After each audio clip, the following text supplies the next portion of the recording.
Tervetuloa tähän katsaukseen. Tänään me sukelletaan todella mielenkiintoiseen aiheeseen, eli siihen, miksi just ne syvälliset solutason ravitsemusmittaukset on niin kriittisissä sun kokonaisvaltainen hyvinvoinnin kannalta. Ja mikä parasta, me käydään läpi, miten sä pääset näihin käsiksi ihan todella vaivattomasti ravitsemusmittaukset.fi-verkkokaupan kautta. Kuka tahansa yksityishenkilö voi nimittäin tilata näitä tutkimuksia suoraan kotiin tai labraan, ihan ilman lääkärin lähetettä. Lähdetäänpäs katsomaan. Kuvittele tämä todella turhauttava, mutta valitettavan yleinen tilanne. Sä olet jatkuvasti ihan poikki, kärsit aivosumusta, etkä oikein palaudu mistään. Menet sitten peruslabrakokeisiin ja mitä lääkäri sanoo. Kuule, kaikki arvot on ihan täydellisesti viitearvojen sisällä, mutta sä et todellakaan tunne itseäsi terveeksi. Miksi ihmeessä oireet jatkuu, vaikka paperilla kaikki näyttääkin niin sanotusti normaalilta? Tässä katsauksessa me puretaan tämä mysteeri.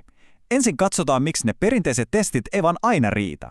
Sitten mennään sinne solutasolle, missä se todellinen totuus piilee, puhutaan hieman hapetustressistä ja solujen energiantuotannosta sekä siitä, miksi tulosten kokonaisvaltainen tulkinta on ihan ehdoton juttu.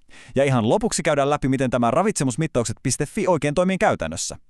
No niin, aloitetaanpa heti ensimmäisestä, eli katsotaan, miksi perinteiset verikokeet saattavat täysin missata oireidesi todellisen juurisyyn. Ydinongelma on oikeastaan tässä. Perinteinen verikoe mittaa ravintoaineita sun veriseerumista. Seerumi on veren nestemäinen osa, ja se kertoo vaan sen, mitä siellä verenkierrossa sattuu leijailemaan juuri sillä sekunnilla, kun neula iskee suoneen. Se on vähän niin kuin laskisit moottoritiellä kulkevia pakettiautoja. Siihen väärään vaikuttaa sun eilinen illallinen, stressitaso ja ne aamulla nielaisemasi vitamiinit.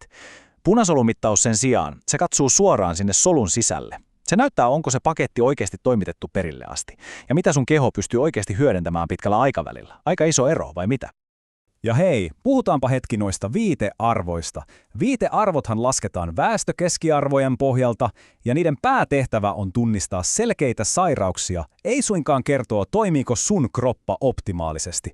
Eli kyllä, sä voit olla aivan rättiväsynyt, vaikka hemoglobiini olisi normaali, tai voit kärsiä aivosumusta normaaleilla kilpirauhasarvoilla. Sun keho on nimittäin ihan uskomaton mestari kompensoimaan piileviä puutoksia. Se tekee sitä kuukausia, jopa vuosia, ennen kuin yksikään arvo rojahtaa sen viitealueen ulkopuolelle. Joten, jos se perusverenkuva ei kerran paljasta koko totuutta, meidän on mentävä syvemmälle. Meidän pitää katsoa sinne solutasolle. Miksi me sitten puhutaan juuri punasoluista? No, punasolujen elinikä on keskimäärin sellaiset 120 päivää, eli pyöreästi 4 kuukautta. Kun me analysoidaan niitä, me saadaan ikään kuin pitkän aikavälin valvontakamerakuva sun ravitsemusvarastoista. Se ei ole mikään yhden aamun tilannekatsaus, vaan se paljastaa sun vastustuskyvyn, aineenvaihdunnan ja ravitsemuksen todellisen pitkäaikaisen tason. Kun me mitataan tiettyjä mineraaleja ja vitamiineja suoraan sieltä solun sisältä, me voidaan löytää just ne sun kehon omat pullonkaulat. Esimerkiksi kaalium ja magnesium on aivan elintärkeitä sun maksan toiminnalle ja hermostolle. Sinkki ja seleeni taas on niitä supervoimakkaita antioksidantteja, jotka suojaa maksaa ja boostaa suoliston immuniteettia. Kupari ja mangani turvaa raudanaineenvaihduntaa ja B-vitamiinit, kuten B1, B2 ja B3, ne on sellaisia aktiivisia apulaisia koensyymejä, joita ilman sun energiantuotanto yksinkertaisesti sakkaa. Tämä johdatteleekin meidät kätevästi seuraavaan aiheeseen. Miten kroppa ihan oikeasti tuottaa energiaa ja miten hapetustressi liittyy tähän kaikkeen? Puhutaanpa vähän mitokondrioista.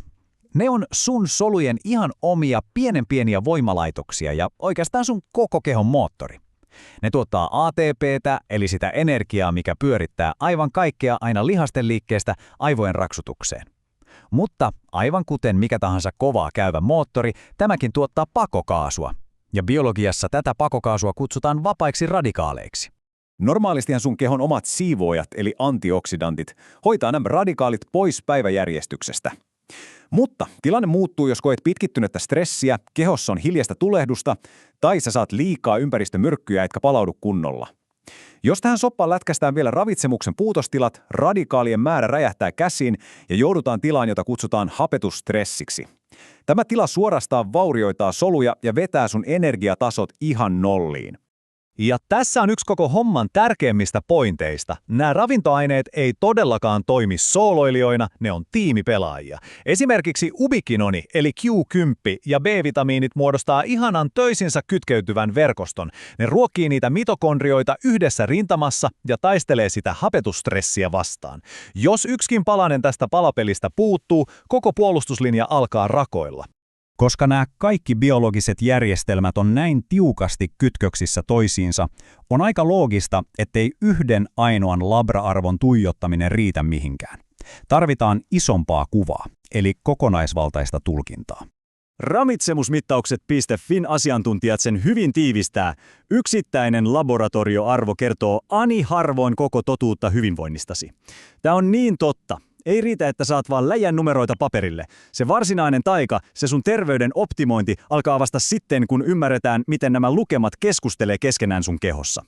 Kun ammattilainen tekee kokonaisvaltaisen tulkinnan, siinä sidotaan yhteen useita pilareita. Siinä ei katsota vain rauta-arvoa, vaan koko hapen kuljetuksen kokonaisuutta. Siinä arvioidaan mitokondrioiden energiantuotantoa, hermoston biokemiaa, tulehdustilaa ja kaikkia noita ravintoaineiden välisiä riippuvuuksia.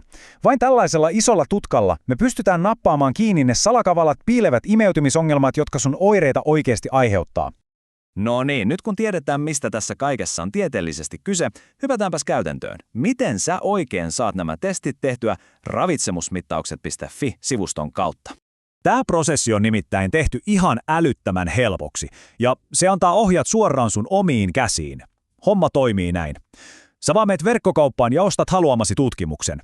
Etkä muutan tarvitse tähän mitään lääkärin lähettä. Sen kuvaan tilaat. Sitten sä valitset sulle parhaiten sopivan yhteistyölabran tai otat kotitestin. Sitten vaan näyte sisään ja hetken päästä saat tulokset, joita voit halutessasi käydä asiantuntijan kanssa yksityiskohtaisesti läpi. Verikokeita varten vaihtoehdot on tosi joustavat ympäri Suomea. Sä voit käydä sovitussa näytteenottolaboratoriossa esimerkiksi Helsingissä Kruunuhaan lääkärikeskuksessa tai Oulussa lääkärikeskus Bioksessa. Jos asut idempänä, sä voit käyttää Pihlajalinnan pisteitä Lappeenrannassa ja Imatralla, siihen muuten käytetään koodia PIHLIS. Tai jos mikään näistä ei ole lähellä, käytät vain koodia oma valinta.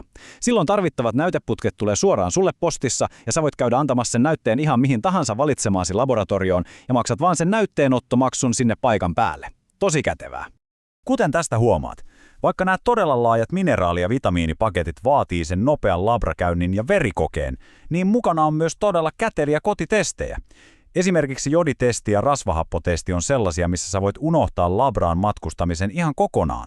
Kotitestaus on tehty niin kitkattomaksi kuin mahdollista. Ravitsemusmittaukset.fi lähettää sulle koko setin suoraan postilaatikkoon.